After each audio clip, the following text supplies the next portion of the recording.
هذه أقرب منزلة، وما بعد ذلك درجات لا يعلم بها إلا الله.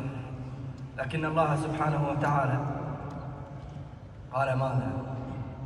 قال ما تقرب إلي عبدي بشيء، ما تقرب إلي، فتسمى الطاعات قربات، لأن كل طاعة قربة، وكل اقتراب من الله هو الأعلى، أي ارتفاع في الدرجة، فكل قرب رفعة، وهذا معنيان متلازمان.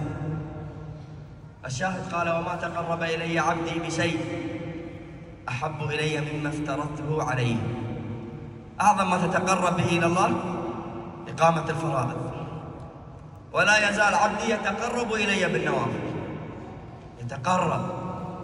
يتقرب حتى أحبه، فإذا أحببته كنت سمعه الذي يسمع به، وبصره الذي يبصر بيده التي يبطش بها، ورجله التي يمشي بها، ولئن سألني لأعطينه، ولئن استعاذني لأعيذنه.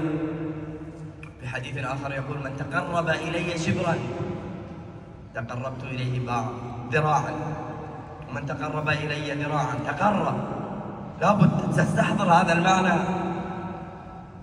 أنت حين جئت إلى هذا المسجد أنت كنت تتقرب إلى الله،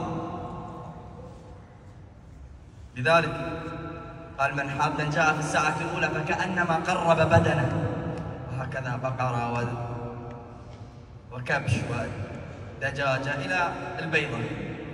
هذه قرابين، وهذه درجات، وهذه منازل مرصودة مكتوبة، لا يضيع الله سعي أحد. ومن يقترف حسنة نزيد له فيها حسنة.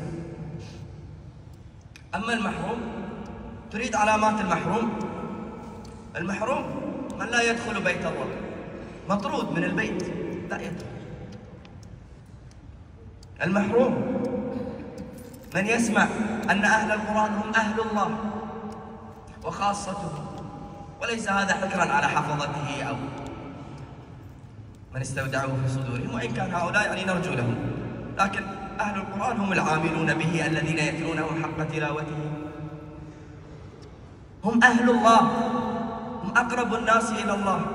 ثم هو لا يقرأ ولا يستاق ولا يتعلم ولا يقبل على كلام الله سبحانه وتعالى. تعرف من المحروم؟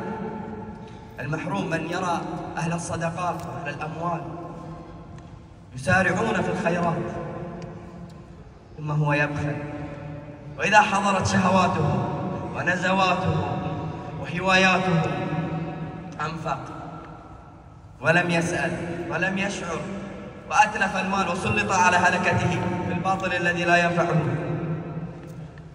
هؤلاء المحرومون.